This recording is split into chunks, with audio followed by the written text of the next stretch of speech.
Ito po mga bossing ko ang isa sa mga sikretong malupit upang sa ganun ay magtuloy-tuloy ang pasok ng swerte.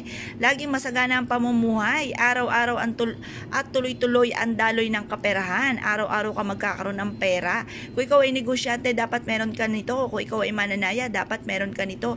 Kung ikaw ay nais na masigit na maka-attract or lumelebel up ang inyong kaswertihan, dapat ay meron ka nito.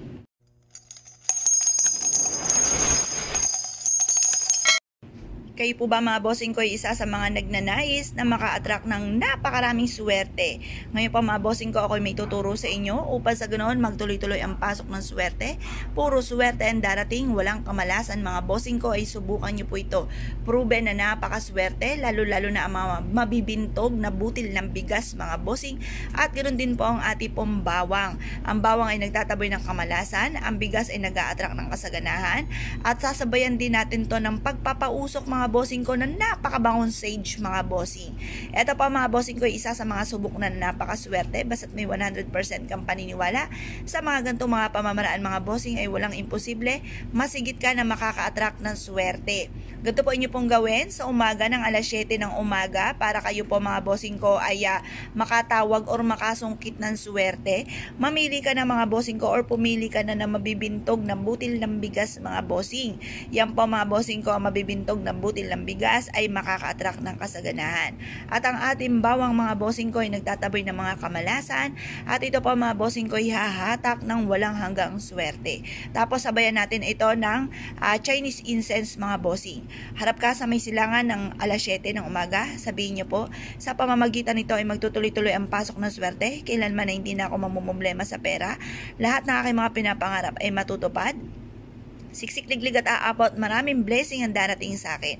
Makakaipon ako ng maraming pera, mabibili ko ang lahat ng aking mga pangangailangan, magkakaroon ako ng napakalaking bahay, magkakaroon ako ng sports car, mabibili ko lahat ng mga pangangailangan ng aking mga anak, magiging matagumpay ako, yayaman ako sa aking negosyo.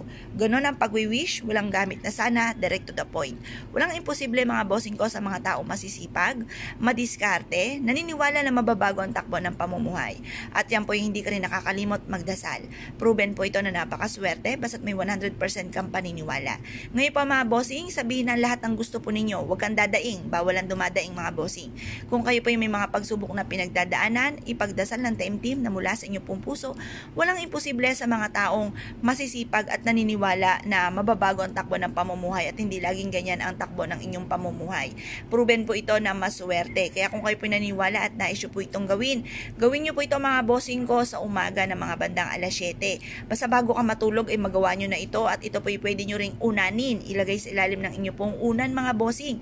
Ang dulot po nito mga bossing ko ay mas magiging positibo ka sa buhay, lalapitan ka ng swerte, kakapitan ka ng swerte, matataboy ang mga kamalasan at habang natutulog ka, magkakaroon ka ng masarap na tulog. Hindi ka babangungutin, wala kang mga pagsubok na ganyan na pagdadaanan mga bossing. Ngayon pa mga bossing kung kayo po naniniwala at nais po itong gawin, asya, huwag ka na po magpatumpik-tumpik pa, subukan nyo po ito, proven po ito mga bossing.